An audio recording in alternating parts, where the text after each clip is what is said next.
Irmãos, hoje vai ser baseado no nosso devocional que se encontra no livro de Atos, no capítulo 1. No devocional está no verso 8, mas nós vamos ler a partir do verso 4. Atos 1, verso 4 até o 8.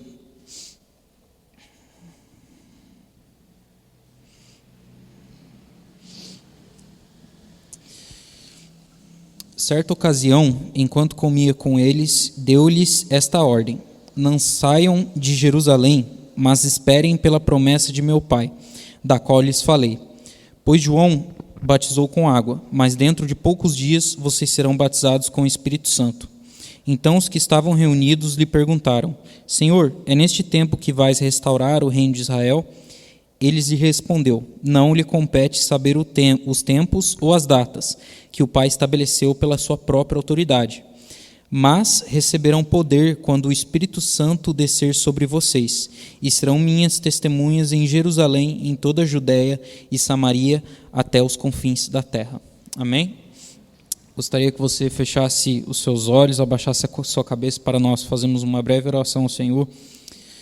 Pai, nós estamos diante da Tua Palavra e nós, através do Teu Santo Espírito, Pai, queremos Te pedir para que o Senhor nos ajude a compreender aquilo que a Tua Palavra contém, Senhor, de mais precioso.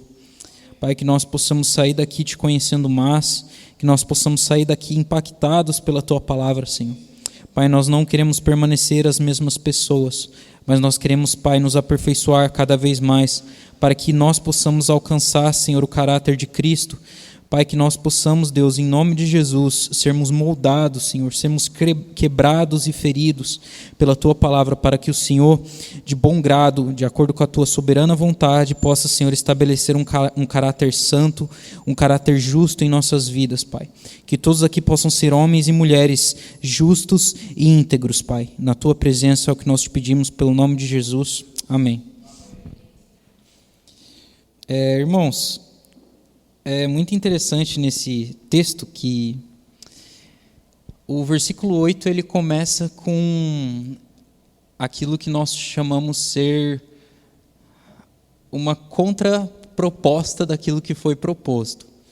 Por exemplo, eu falo para você, você pode dormir até que o seu despertador toque.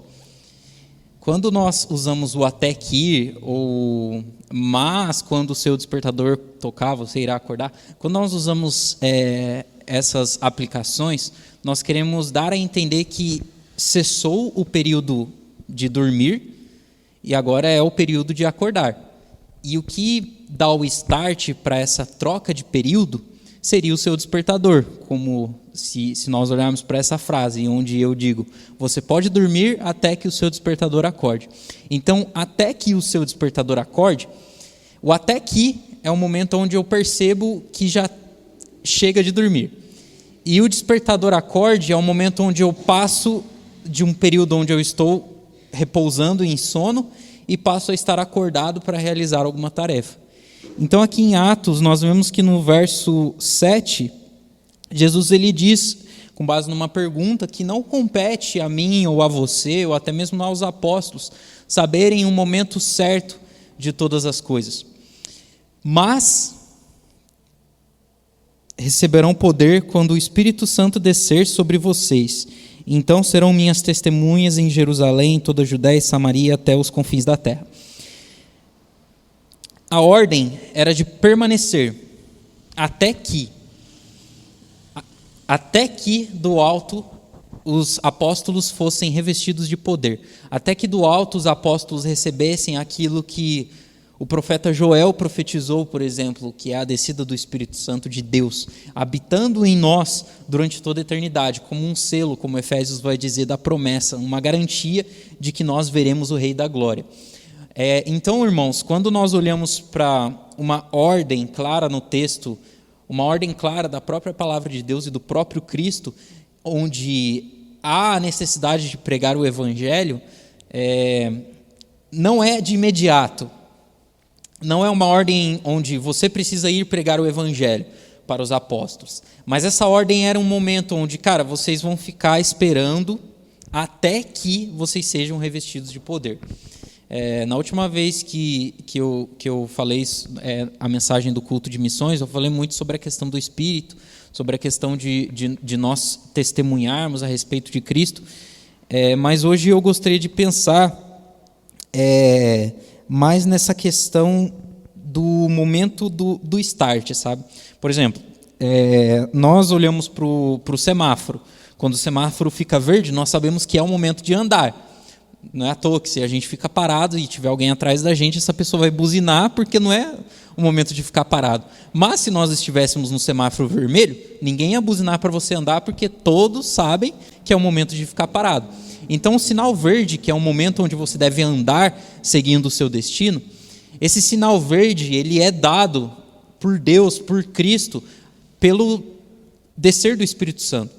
Então, quando o Espírito Santo desce, eles não esperam um tempo, eles não, se preparam num seminário ou estudam tudo que alguém anotou do que Jesus falou.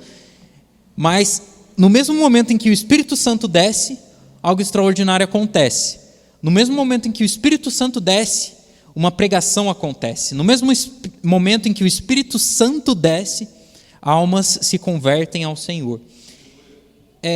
Se você ouviu o devocional de hoje, o pastor Jonas Neves ele deu um ponto de start, um ponto de partida baseado em uma experiência com o Espírito Santo. Como eu relatei na última mensagem sobre os moravianos, eles tiveram uma experiência com o Senhor e essa experiência geraram neles o desejo por pregar o Evangelho. Ou como no Luca lá que eu contei, que ele foi no sepulcro lá, leu a frase e falou Jesus vive, e a frase Jesus vive foi o que deu start nele para pregar o Evangelho para aqueles 2 muçulmanos que estavam naquela rua. Então, hoje eu não queria pautar esse start em uma experiência com o Espírito, porque nós já tratamos isso na outra mensagem, mas hoje eu queria pautar esse start em algo um pouco mais simples do que somente uma experiência. Afinal de contas, a experiência ela é importante, mas a experiência não é o que dita as regras, a experiência não é o que forma uma doutrina, a experiência não é o que envia pessoas, mas tudo isso, quem faz é o Espírito Santo de Deus. Mas não somente também o Espírito Santo de Deus, nós precisamos entender que tanto o Pai, quanto o Filho, quanto o Espírito, eles trabalham juntamente com aquilo que foi revelado a nós, que é a palavra de Deus. Então, ao mesmo tempo que nós não precisamos anular totalmente as experiências, da mesma forma nós não podemos anular totalmente as Escrituras. Então, nós precisamos olhar para um chamado missionário, não somente pela descida do Espírito, porque afinal de contas, creio que todos nós que estamos aqui temos em nós o Espírito Santo de Deus. Então, o que gera em nós esse envio missionário? O que gera em nós o fato de sermos testemunhas, de testemunharmos a respeito do Senhor?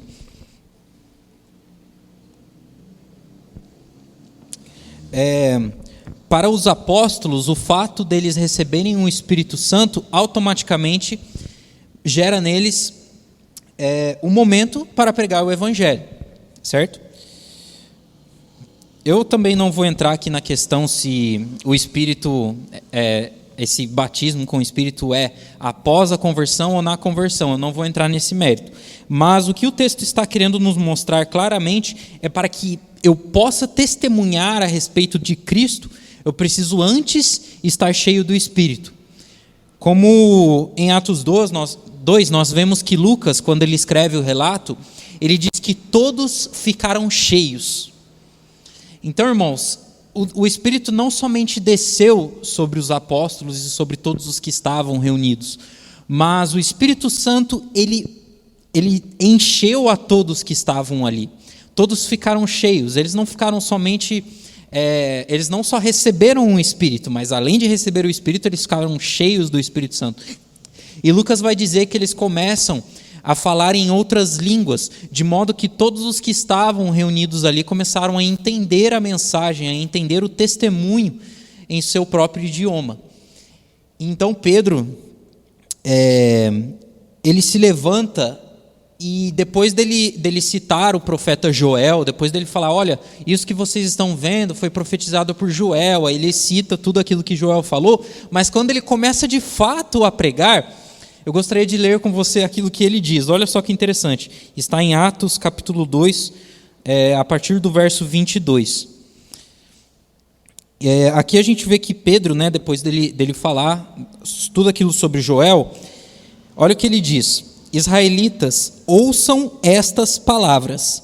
Jesus de Nazaré foi aprovado por Deus diante de vocês por meio de milagres, maravilhas e sinais que Deus fez entre vocês por intermédio dele, como bem sabem.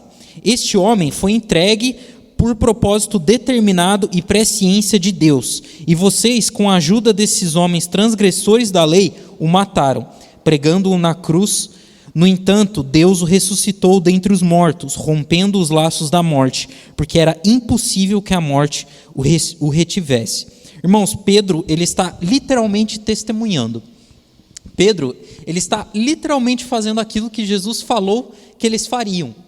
Lembra que na última vez eu disse que Jesus ele disse que quando eles receberem o Espírito Santo, não seria eles falando, mas o Espírito Santo através deles? É justamente isso que nós estamos vendo aqui Pedro fazer. Pedro, ele não somente prega uma mensagem, ele não somente lembra daquilo que Joel falou, mas tudo que Pedro tanto afirma, citando Joel, citando as Escrituras Sagradas e logo após testemunhando a respeito de Jesus Cristo e da descida do Espírito Santo, tudo isso foi gerado em Pedro através do Espírito. Tudo isso foi proferido por Pedro mediante a um homem cheio do Espírito Santo de Deus. Então, irmãos, nós precisamos olhar para esses homens e pensar o que é ser uma testemunha, o que é testemunhar a respeito de Deus. Por exemplo, quando nós olhamos para João, o apóstolo, quando ele vai escrever sua primeira carta, você pode abrir lá, primeira carta de João, no capítulo 1, versículo 1. O que ele começa dizendo? Aquilo que vimos, aquilo que ouvimos, aquilo que apalpamos.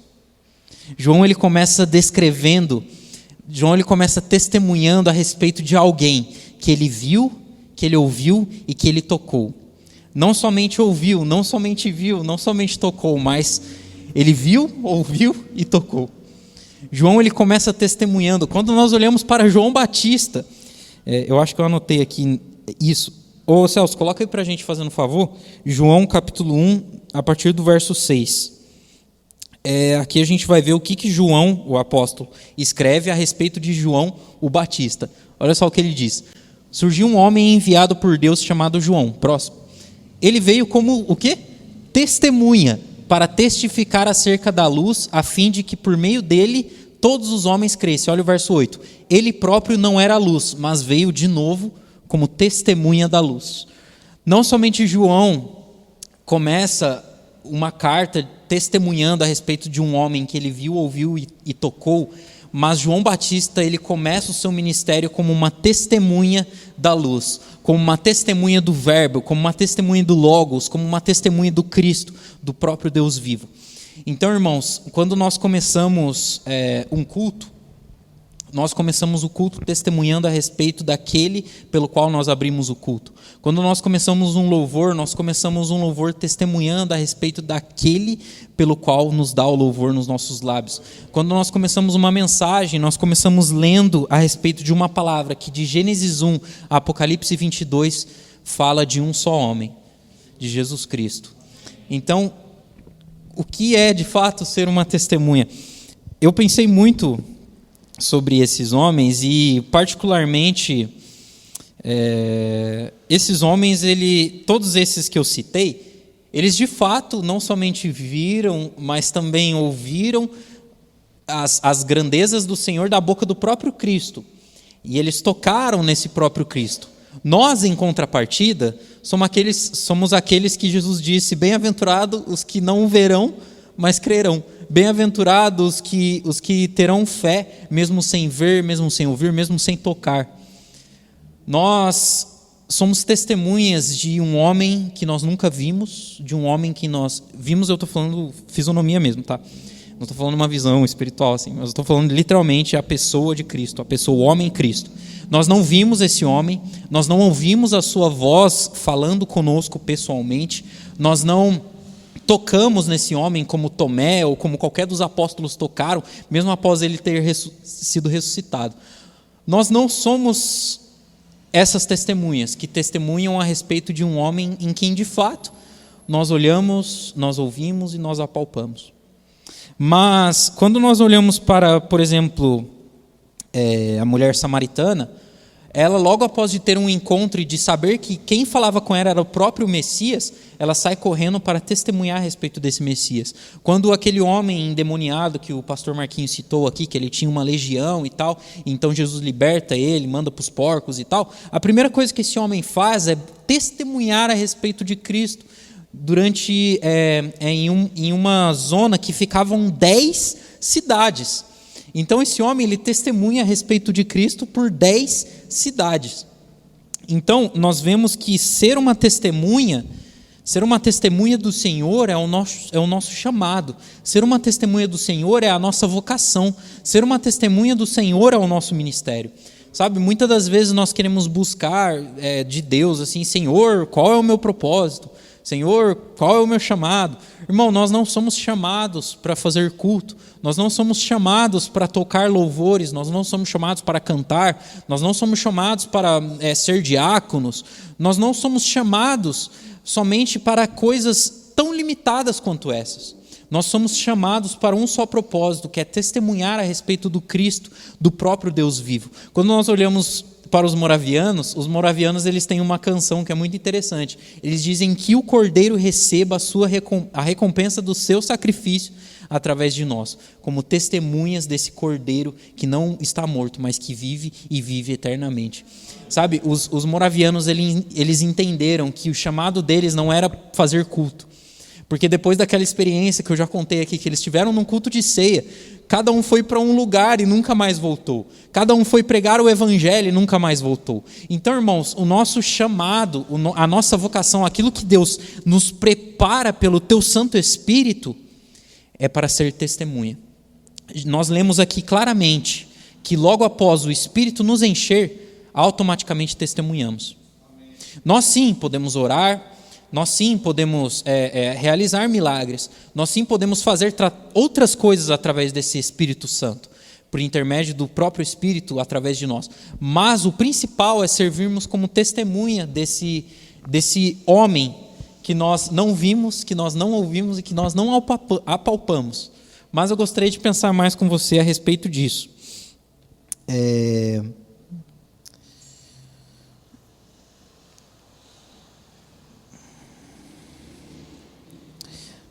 Quando nós pensamos que nós somos testemunhas de uma pessoa que nós não vimos, que nós não ouvimos e que nós não apalpamos, que nós não tivemos uma experiência assim de ver ou de falar, como eu tenho com qualquer irmão aqui, nós convivemos juntos, certo?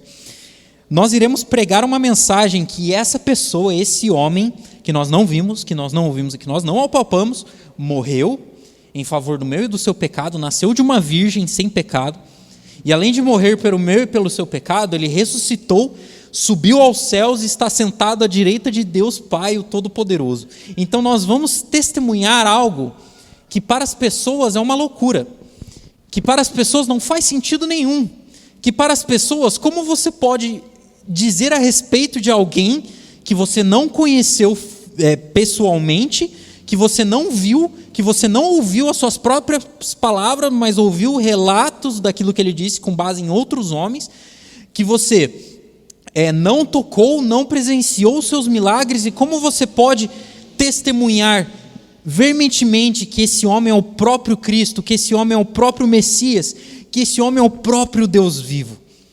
Como nós podemos fazer isso? Se nós não somos como João, que começa uma carta, nós queríamos ter esse privilégio, certo? Eu queria muito começar a pregação aqui, falar, irmãos, eu vou falar aqui a respeito daquele que vimos, ouvimos e apalpamos, e todos nós aqui vamos saber, ele está falando de Jesus, que estava aqui com a gente há poucos dias atrás, mas subiu. Todo mundo vai entender a respeito de quem eu estou falando. Só que eu estou pregando uma mensagem de um homem que ninguém aqui viu, que ninguém aqui ouviu e que ninguém aqui tocou. e que ninguém aqui chamou ele para vir para nossa casa, almoçou com ele, ele ensinou para a gente algumas coisas, e nós reconhecendo, nos lançamos aos seus pés, beijamos os seus pés, nós não vimos, nós não tivemos essa experiência. Mas sabe, algo que Jesus disse para Tomé, quando Tomé tocou nas feridas do Filho de Deus, testificando que aquele corpo era o corpo do próprio Cristo, ele falou: Tomé, está aqui, pode tocar para você ver que sou eu mesmo, o Cristo. E logo depois de Tomé tocar, ele se lança no chão e fala: Senhor meu e Deus meu. E Jesus diz: você creu porque você viu, você creu porque você tocou. Mas felizes são aqueles que não viram, felizes são aqueles que não verão, aqueles que não tocarão e crerão. Irmãos, nós não somos azarados por não poder dizer a respeito daquele que vimos, ouvimos e apalpamos, mas nós somos bem-aventurados, nós somos felizes de poder basear a nossa fé em um homem que nós não vimos, que nós não ouvimos e que nós não apalpamos, mas que através do Teu Espírito Santo, mesmo estando assentado em um trono tão alto e tão sublime, se fez presente, nos apresentou a sua mensagem e escolheu a gente. Por fé, nós hoje podemos testemunhar a respeito desse Cristo. Amém? E é muito interessante porque Paulo, ele faz esse mesmo questionamento que nós estamos meditando aqui lá em Romanos 10. Por exemplo, Paulo vai citar, ele está argumentando basicamente sobre os israelitas terem rejeitado a Cristo. Ele começa o capítulo 10, né? Que Romanos é uma carta só, mas no capítulo 10 ele começa argumentando sobre o fato dos israelitas terem rejeitado o testemunho de Cristo, certo? E se a gente nos colocar no lugar dos israelitas, os israelitas também não viram, não ouviram e não apalparam o Messias, mas eles viviam as suas vidas pela fé, por serem filhos de Abraão, pela fé em um Messias que haveria de vir. Então, tudo que eles faziam, todos os animais que eles traziam para oferecer ao Senhor, era somente uma sombra, era somente algo momentâneo, algo passageiro, porque haveria um sacrifício pleno. Então, por enquanto, como esse sacrifício pleno ainda não se manifestou para oferecer a adoração perfeita ao Senhor, eu ainda preciso adorar a Deus levando um cordeiro, eu ainda preciso adorar a Deus levando uma pomba, um filhote de boi, eu preciso ainda oferecer algo ao Senhor, porque essa oferta agradável, esse aroma perfeito não veio ainda. Então, assim como os israelitas, assim é com nós, só que a diferença é que nós não olhamos para o futuro, para alguém que há de vir, sim, ele há de vir, mas nós olhamos para um Messias que já veio. Então nós vivemos a nossa vida pela fé em um Cristo que veio, que morreu pelo meu e pelo seu pecado, que ressuscitou e que está sentado à destra de Deus Pai. Então, se nós nos colocarmos no lugar dos israelitas, vai fazer muito sentido o argumento de Paulo. Eu gostaria de ler com vocês Romanos 10, a partir do verso 3. O verso 3 ele vai começar falando sobre aquilo que eles fizeram com Cristo, né? Ele começa dizendo assim, ó: uma vez que ignoram, ele está falando dos israelitas, certo? Uma vez que ignoram a justiça de Deus e procuram estabelecer a sua própria, não se submeteram à justiça de Deus. Veja, ele está falando aqui de Cristo. Ele está falando, uma vez que ignoraram a justiça de Deus, ou seja, eles ignoraram o Messias, ignoraram Jesus, eles procuraram estabelecer a sua própria justiça, por ignorar a Cristo. Não se submeteram à justiça de Deus, ou seja, eles não se submeteram ao próprio Cristo. E olha o que o verso 4 diz: porque o fim da lei é Cristo, para a justiça de todo aquele que crê. Moisés descreve a justiça que se baseia na lei desta forma: o homem que praticar essas coisas viverá por meio delas. Olha que interessante o argumento de Paulo. Paulo ele diz que o fim da lei é Cristo. Então, se você pratica a lei, se você pratica a lei com base em sua justiça, Moisés vai dizer que o homem que praticar essas coisas viverá por meio delas. Ou seja, o fato de eu estar praticando a lei é justamente porque ainda não haveria a justiça de Deus manifesta em um homem. Ainda não havia a justiça de Deus manifesta no Messias. Então eu precisava praticar a lei, para que, como Moisés disse, para que eu vive por meio dela. Então, a lei não era o fim da minha fé. O fim da minha fé era praticando a lei pela fé. Eu cria que esse Messias que havia de vir substituiria tudo aquilo que eu estou fazendo. Eu não precisaria mais guardar o sábado, porque o descanso é Cristo. Eu não precisaria mais sacrificar um cordeiro, porque o cordeiro é Cristo. Eu não precisaria mais me justificar, porque é Cristo quem me justifica. Eu não precisaria mais me santificar, porque é Cristo quem me santifica. Então é esse o argumento de Paulo. E olha o verso 6. Vamos ler agora do 6 ao 11, que daí eu acho que vai ficar mais claro. Mas a justiça que vem da fé diz: não diga em seu coração quem subirá aos céus, isto é, para fazer Cristo descer. Ou quem descerá ao abismo, isto é, para fazer Cristo subir dentre os mortos. Olha, Paulo ele vai argumentando que todas as afirmações são baseadas em Cristo.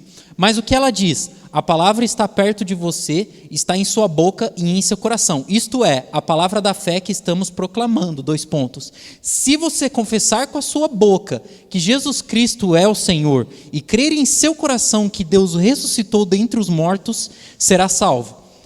Pois com o coração se crê para a justiça e com a boca se confessa para a salvação. Como diz a Escritura, todo que nele confia jamais será envergonhado. Olha só que interessante. Paulo ele começou o seu argumento falando que não há como eu buscar a minha justiça própria, sendo que a justiça é Cristo. E não há sentido em eu ainda praticar a lei, sendo que a lei é Cristo.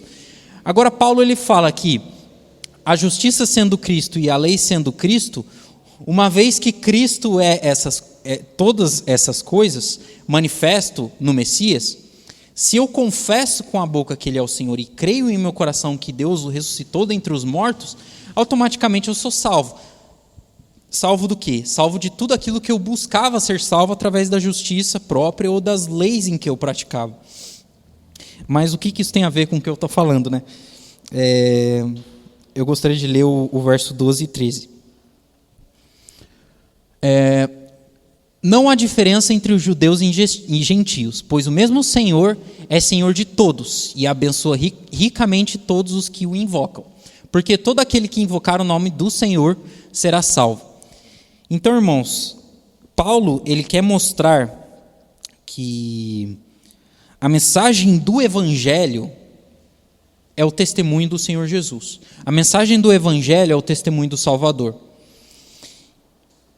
E aí então, crendo que a mensagem do Evangelho é testemunhar a respeito de Cristo, assim como Paulo fez, ele cita tudo aquilo dos israelitas e vai transformando a lei em Cristo, a justiça em Cristo, vai basicamente construindo o seu argumento. Daí Paulo faz a pergunta que nós acabamos de fazer, mas no sentido dos israelitas. Olha o verso 14. Como então invocarão aquele que não creram? E como crerão de quem não ouviram? Ou seja, Paulo está fazendo literalmente a mesma pergunta que a gente acabou de fazer. Como que a gente vai falar a respeito de alguém que a gente não viu, que a gente não apalpou? Paulo está falando a mesma coisa. Como que nós crerão? Como que eles crerão? Como que as pessoas crerão? E como crerão naquele de quem não ouviram? E como ouvirão se não há quem pregue? E como pregarão se não forem enviados? Como está escrito: como são belos os pés daqueles que anunciam as boas novas. No entanto, nem todos se submeteram ao Evangelho, pois Isaías diz: Senhor, quem creu na nossa mensagem? Consequentemente, a fé vem pelo ouvir e ouvir a palavra de Cristo. O argumento de Paulo é que a fé não vem por apalpar, a fé não vem por eu olhar, nem mesmo por ouvir a voz de Cristo. Afinal, quantas pessoas não ouviram, não viram, não apalparam ao Senhor e não creram? O argumento de Paulo aqui não é no fato de que eu não posso crer se eu não ver, se eu não ouvir, se eu não apalpar. Mas Paulo ele termina o seu argumento dizendo: a fé vem pelo ouvir e ouvir a palavra de Cristo. Em João capítulo 15, verso 26 e 27, diz assim: quando vier o conselheiro que eu enviarei a vocês da parte do Pai, o Espírito da verdade que provém do Pai, ele testemunhará a meu respeito, e vocês também testemunharão, pois estão comigo desde o princípio. Ou seja, por que nós olhamos para Pedro e vemos que ele automaticamente testemunha depois de receber o Espírito? Porque foi aquilo que Jesus acabou de dizer. Porque o Espírito é quem testemunha a respeito de Cristo. E testemunhando a respeito de Cristo, nós então testemunhamos a respeito de Cristo. Então, primeiro é o Espírito quem testemunha Cristo a nós, e depois nós testemunhamos a respeito de Cristo.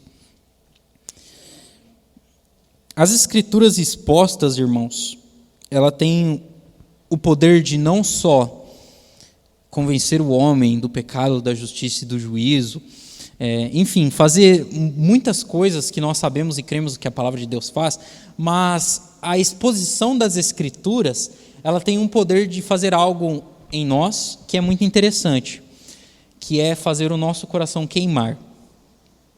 Lembra na última vez que a gente esteve falando aqui sobre esse mesmo tema de pregar o evangelho, de missões, que eu disse que Jeremias ele falava que ele não podia parar de pregar a respeito do Senhor, porque era como um fogo que ardia em seu coração, que ele não podia conter e tal. Quando a gente olha para os dois discípulos no caminho de Emaús, e depois que eles reconhecem o Jesus pelo partir do pão, eles dizem algo muito interessante. Eles falam que, porventura, o nosso coração não queimava quando ele nos falava a respeito das Escrituras? Irmãos, quando eles falam, quando eles estão conversando com Jesus, mesmo sabendo que ele... eles achando que não era o Senhor, que era uma pessoa qualquer que estava curiosa do porquê eles estavam tristes, eles começam a falar: a gente não entendeu muito bem, porque estava prometido que ele iria restaurar Israel, e não aconteceu e tal. Aí Jesus fica indignado. Jesus fala: poxa, mas não foi, vocês não entenderam nada, que tudo os que os profetas profetizaram? Aí a Bíblia diz que Jesus vai explicando desde de Moisés e todos os profetas, ele vai explicando ponto por ponto o que haveria de acontecer.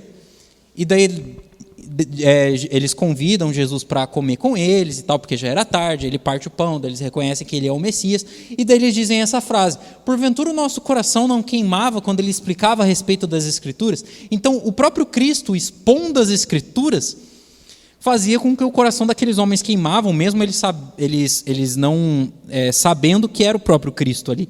Mas só pelo fato das Escrituras de Deus serem expostas, isso gerou neles um coração em chamas, um coração aquecido, um coração queimando por ouvir a mensagem, por ouvir a palavra de Deus.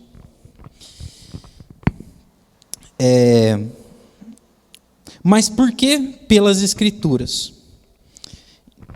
Nós entendemos que as Escrituras, elas fazem sim o nosso coração queimar. Quantas vezes nós, já ouvindo uma pregação, a gente já ficou com o coração assim aquecido, falando: uau, eu preciso compartilhar isso com alguém que eu acabei de ouvir, né?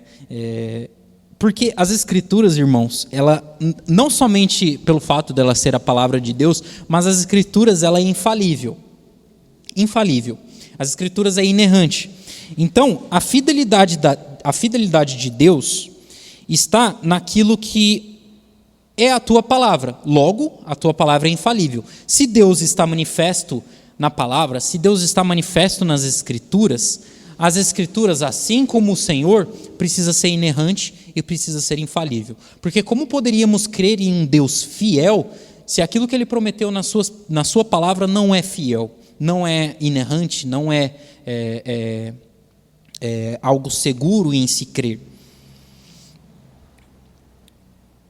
Quando nós pensamos sobre o poder da palavra, vamos pegar aqui por um exemplo. Pensa no anticristo. Nós temos lá em Apocalipse escrito tudo o que o anticristo irá fazer, certo? Certo? Agora pensa comigo. Eu quero que você pense comigo. Vamos supor que eu sou o anticristo. Eu tenho a escolha de fazer e escolher fazer coisas diferentes de tudo aquilo que está escrito? Eu posso escolher me arrepender, me converter e deixar de ser o anticristo? Eu posso? Não posso, certo? Agora, por que eu não posso? Porque está escrito. Então, irmãos, o anticristo, ele não pode se converter. Ele não pode ouvir uma mensagem e falar: meu Deus, eu não quero mais ser o anticristo. Ele não pode escolher abandonar o seu ministério de anticristo para se converter. Porque está escrito o que ele vai fazer. Deus já decretou em sua palavra aquilo que o anticristo vai fazer, aquilo da onde ele vai surgir, como vai acabar. Está escrito. Ele não tem a opção, ele não tem escolha, ele não tem nada para que possa impedir ele de ter o fim que Deus já disse que ele terá. Então, pensando por esse lado, de que se Deus fala a respeito de um homem, esse homem não pode deixar de ser tudo aquilo que Deus escreveu porque está escrito, nós automaticamente chegamos a um consenso de que a Bíblia é inerrante, certo? Porque se está escrito tudo o que ele vai fazer e ele pode escolher não fazer, a Bíblia está errada. Deus errou. Agora, olha só que interessante quando nós olhamos para Jó. Quando Satanás desce e vem conversar com Deus, Deus ele dá uma cutucada em Satanás. Ele fala: você viu lá embaixo o meu servo Jó? Ele é um homem temente, ele é um homem justo, ele é um homem que se desvia do mal. Aí o que Satanás faz, como um bom acusador que é?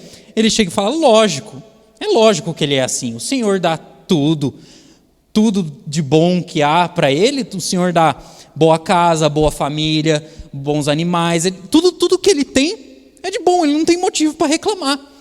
Então como que ele pode deixar de ser um homem justo, um homem íntegro, um homem que se desvia do mal, se o Senhor dá tudo de mão beijada para ele?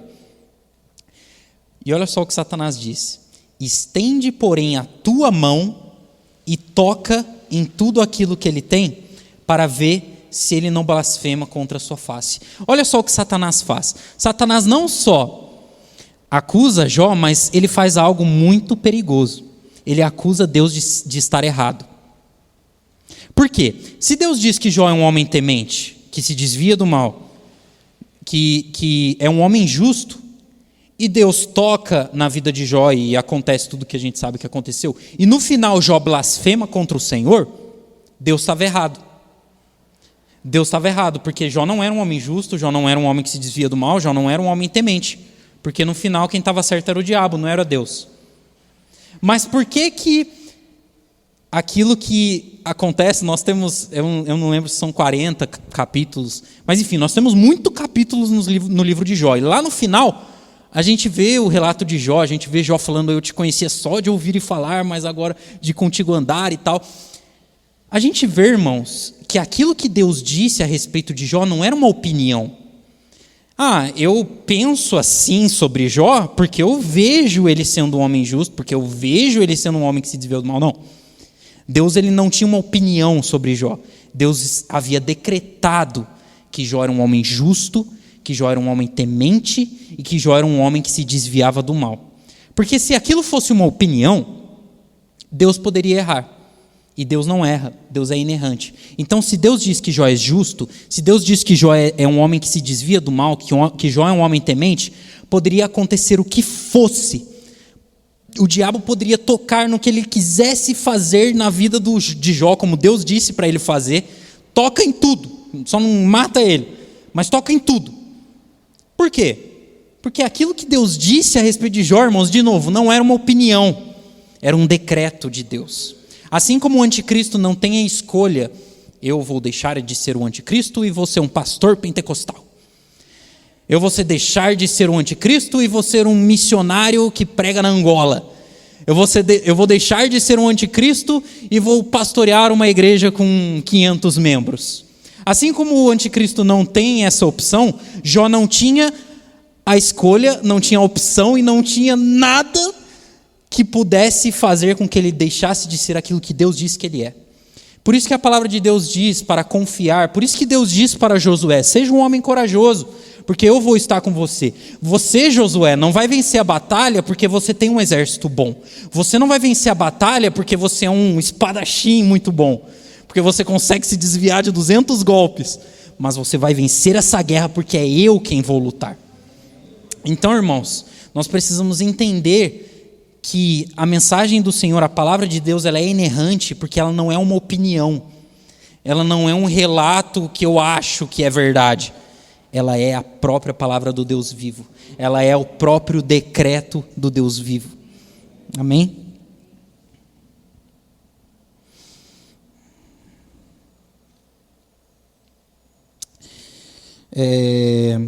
Olha só o que diz Isaías 43, no verso 13. Desde os dias mais antigos, eu o sou. Não há quem possa livrar alguém da minha mão.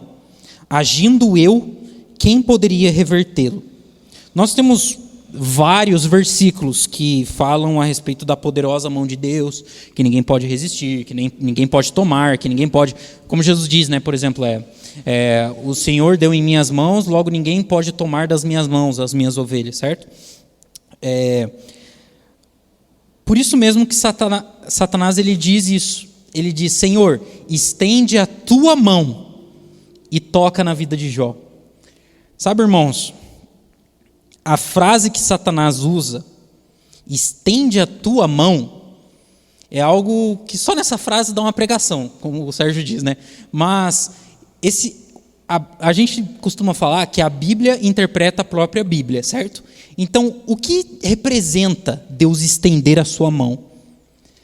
Irmãos, quando Deus estende a sua mão, nós acabamos de ler, não há quem possa resistir, não há quem possa reter, não, agindo Deus, quem pode impedir? Então, Satanás ele usa justamente esse argumento, porque ele sabe que ele não pode fazer nada na vida de Jó, que quem toca é Deus. Logo, irmãos, nós chegamos automaticamente a uma pergunta. Deus permitiu com que Satanás fizesse o que fez? Você quer a resposta verdadeira? Nós acabamos de ler. Satanás diz para Deus estender a tua mão. Senhor, estende a tua mão e toca em tudo que ele tem. Quem tocou na vida de Jó não foi o diabo. Quem tirou tudo que Jó tinha não foi o diabo. Mas Deus quem cutucou o diabo, Deus quem falou de Jó, e Deus quem usou o diabo como um instrumento para arrancar tudo aquilo que Deus tinha dado a Jó. Mas olha o que, irmãos, meu Deus do céu, olha como é lindo o que Jó diz. Eu anotei aqui, deixa eu só achar. Aqui. Ô Celso, coloca aí pra gente, Jó capítulo 2, verso 7. Irmãos, aqui a gente está no capítulo 2, eu já estou finalizando. A gente vê, desde que tudo começa a acontecer com Jó, as pessoas, cada um dando pitaco. Eu acho que está acontecendo isso por causa disso, disso, disso. Aí chega outro cara e fala, não, está acontecendo isso por causa disso, disso, disso. E muitas pessoas ficam debatendo, querendo... igual muitas vezes a gente faz. Às vezes a gente vê uma pessoa sofrendo, e, meu Deus, está acontecendo isso, porque provavelmente o inimigo está tocando ali. O inimigo está não sei o quê, o diabo está não sei o quê. E olha a resposta de Jó. Meu Deus do céu, olha o que Jó diz. Não, 17. Jó 12, verso 17. 17, né? Não. Jó 12, verso 7. 7. Aí. Meu Deus, olha o que Jó diz. Pergunte, porém, aos animais, e eles o ensinarão. Ou às aves do céu, e elas cantarão a você. Fale com a terra, e ela o instruirá. Deixe que os peixes do mar o informem. Quem de todos eles ignora que a mão do Senhor fez isso? Próximo. Em sua mão está a vida de cada criatura e o fôlego de toda a humanidade. O ouvido não experimenta as palavras como a língua experimenta a comida. Irmãos, olha o que Jó diz. Quando as pessoas falam, Jó, o que está acontecendo é por causa disso. Jó, o que está acontecendo é por causa disso. Jó, o que está acontecendo é por causa disso. Jó fala, não.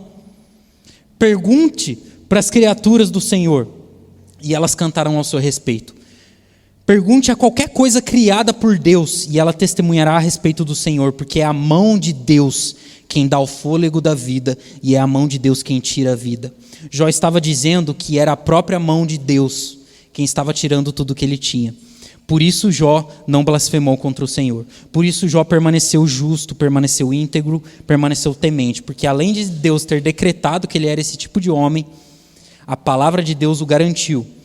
Que a mão do Senhor é quem faz e quem age. Logo, Jó tem segurança. Amém? Gostaria já caminhando para o final de ler com os irmãos o que Paulo vai dizer em Romanos 1, Romanos capítulo 1, no verso 19. Diz assim: pois o que Deus se pode conhecer é revelado entre eles, porque Deus lhes revelou. Pois, desde a criação do mundo, os atributos invisíveis de Deus, o seu eterno poder e a sua natureza divina, têm sido vistos claramente, sendo compreendidos por meio das coisas criadas, de forma que tais homens são indesculpáveis. O argumento de Paulo aqui, irmãos, é justamente o mesmo argumento de Jó. Por que Jó pediu para aquelas pessoas perguntarem às aves, perguntarem para a terra, perguntarem para os peixes? Porque a própria criação de Deus manifesta os seus atributos invisíveis. Porque a própria criação do Deus vivo manifesta aquilo quem Ele é. Agora, nós testemunhamos, irmãos, a respeito de Cristo, porque nós vimos, sim, a glória de Deus manifesta. Porque nós sim ouvimos as palavras de Deus manifestas. Porque nós sim tocamos na expressão do Deus vivo manifesta entre nós. Sabe, irmãos, nós não vivemos uma fé cega. Nós não vivemos uma fé baseada em alguém que nós não vimos, ouvimos ou apalpamos. Mas nós baseamos uma fé em um Deus que nós, mesmo não vendo, mesmo não ouvindo, mesmo não apalpando, nos escolheu. Um Deus que mesmo nós não vendo, mesmo nós não ouvindo, mesmo nós não apalpamos, nos tornou hoje parte do seu reino, nos tornou hoje parte da sua família e nos tornou hoje discípulos e testemunhas vivas do Cristo, do próprio Deus vivo. Amém?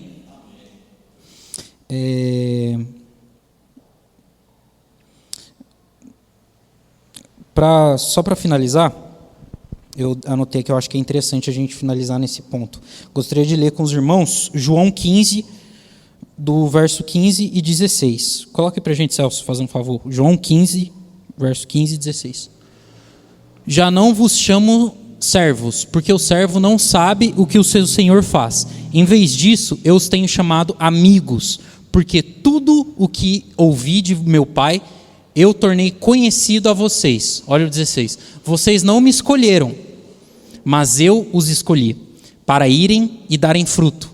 Fruto que permaneça, a fim de que o Pai conceda a vocês o que pedirem em meu nome. Irmãos, dá para a gente tirar duas lições desse texto.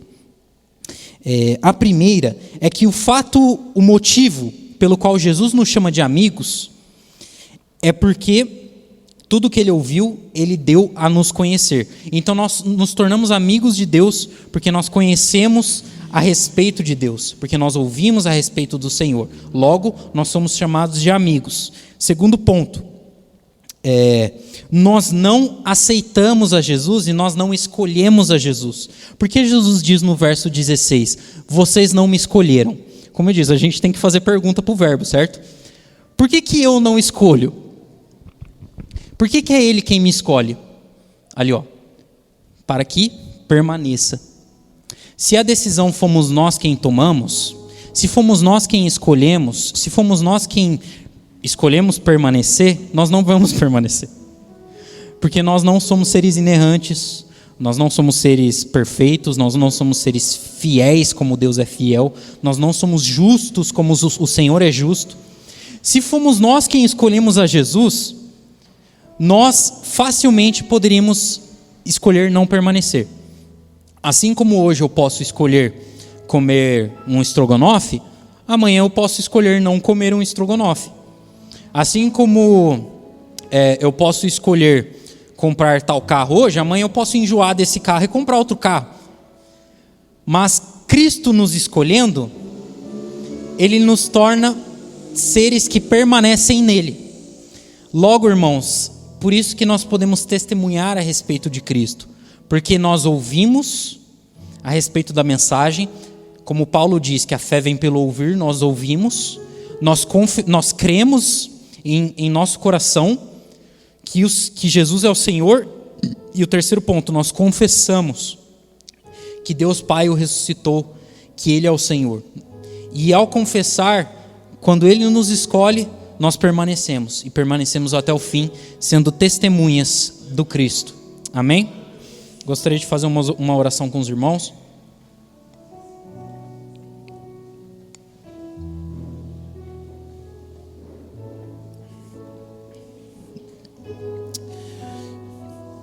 Pai, nós te agradecemos porque não fomos nós quem escolhemos ao Senhor, mas foi o Senhor quem nos escolheu. É o Senhor quem nos capacita, é o Senhor quem nos justifica, é o Senhor quem nos santifica. É o Senhor que escolheu de bom grado derramar sobre cada um de nós aqui o teu Santo Espírito. Por isso, Pai, através da renovação espiritual que o teu Espírito Santo gera em nós, pela fé que nós temos em Cristo Jesus, que nós possamos testemunhar, Pai, a respeito do Cristo, que nós possamos ser testemunhas do próprio Deus vivo, que nós possamos, Senhor, em nossos lábios, poder dizer e testemunhar a respeito de tudo aquilo que ouvimos do Senhor, pela Tua palavra, que nos fere, que nos transforma e que nos torna cada vez mais parecidos com o Senhor. Pai, que em nome de Jesus nessa noite, nós possamos, Pai, viver como testemunhas do Senhor. Pai, que nessa noite, nós possamos nos levantar como testemunha, pois tudo aquilo que nós precisávamos, Senhor, que era sermos revestidos de poder, que era receber o Espírito Santo, nós já o temos. Basta sermos testemunhas do Senhor, Pai. Por isso nos ajuda, Senhor, nessa missão. Nos capacite, Pai, e nos dê as palavras certas. Em nome de Jesus é o que nós oramos. Amém. Obrigado, irmãos. Amém.